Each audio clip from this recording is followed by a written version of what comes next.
I wrote a letter to the Chief Justice because a situation had reached where I'd made the complaint to the Judicial Service Commission, and then the judges, instead of responding to the Judicial Service Commission, they went to the High Court, which is their juniors, to block that case from proceeding.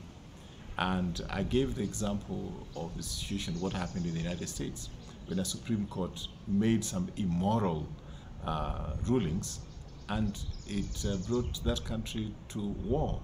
4.7 million people died.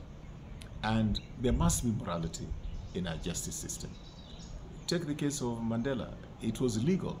He went through a judicial process, and they jailed him for 27 years.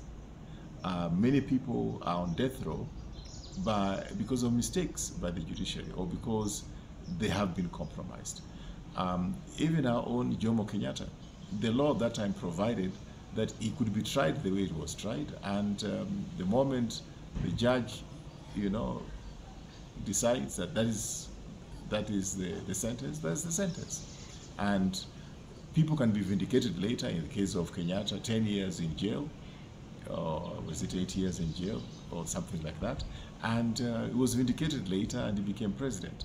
But a lot of times, people don't get vindicated.